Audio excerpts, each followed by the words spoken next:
جاي صح. اي اعذار، جاي اعطي اعذار. بس غلط، انا جاي اقدم لك الفكره، انا جاي اوضح لك.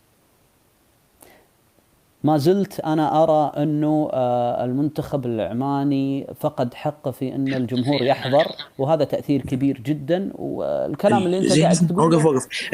اذا كان التاثير كبير جدا وهكذا مثل ما قلت انت مم. حضرتك، مم. لا ليش ظلوا العمانيين يقاتلون لاخر دقيقه والمنتخب منتخب قوي؟ أجل تبيهم يسلمون؟ أنتم والله مدلعين جدا، يعني تبغاهم يسلمونك لا، فوق ما أنتم المنتخب حارمينهم من لعب الجمهور، بروحه. تبغاهم منهم. مو قايل لك منتخب لعب، منتخب قوي، اللعبه ما فقدت روحها. منتخب قوي، رغم أن أنتم لو كان الجمهور موجود والحماس هذا كان ممكن فاز عليكم. فهذه تدينك الكلام أنت قاعد تقول إدانة لك مو لصالحك هذا، وأنتم حارمينه من ادانه الجمهور. الي منتخب بشنو؟ قوي. ادانه هسه انت جاي تديني بشنو؟ جايدينك انك انت الناس ذولي ما اعطيتهم. انت عندك 65 الف مقعد، 5000 مقعد ما اعطيتهم، استكثرت عليهم 5000 مقعد يا رجل. اخي متقصد اني. اي متقصد، لانه اهمال منك بطريقه او ما. النتيجه انه الناس ما قاعده. ما يهمني متعطشين متعطشين، اول مره تسوونها مو اول مره. النتيجه ان العمانيين ما دخلوا داخل ما دخلوا داخل الملعب وبس.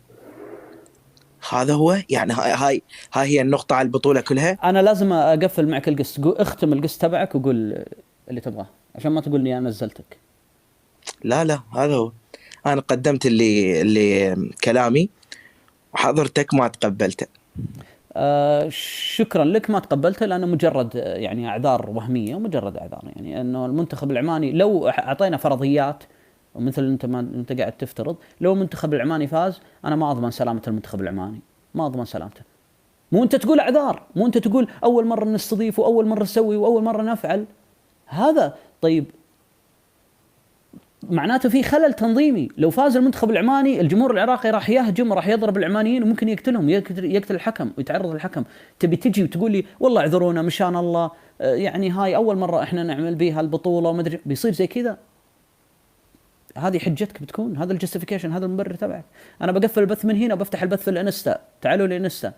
كان ودي اتكلم عن احمد الرواس، كان ودي اتكلم عن خليل بلوشي، كان ودي